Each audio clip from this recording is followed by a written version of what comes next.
এবং নাইম খান ভারপ্রাপ্ত সাধারণ আপাকে তার মূল্যবান বক্তব্য দেওয়ার জন্য। সব সমস্যা কিন্তু সমাধান সম্ভব যদি আমরা চাই। তাহলে কি সম্ভব, কিভাবে সম্ভব? ওই ধানের শীষকে ফিরে আনতে হবে। আমরা এখন কর্মী হয়ে সবার ঘরে ঘরে পৌঁছে যাব।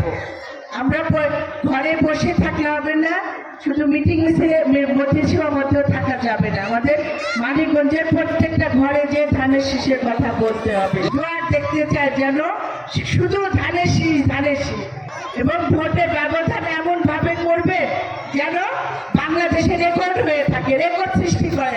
এই মানিকগঞ্জে প্রথম আমি আপনাদের মাঝে এসেছি আপনাদের সুখ দুঃখগুলি ভাগ করে দেওয়ার জন্য। কারণ আমরা নারীরা বুঝি আরেকটা নারীর কি সমস্যা, তো সেই নারীদের কাছে আমার দাবি কিন্তু বেশি।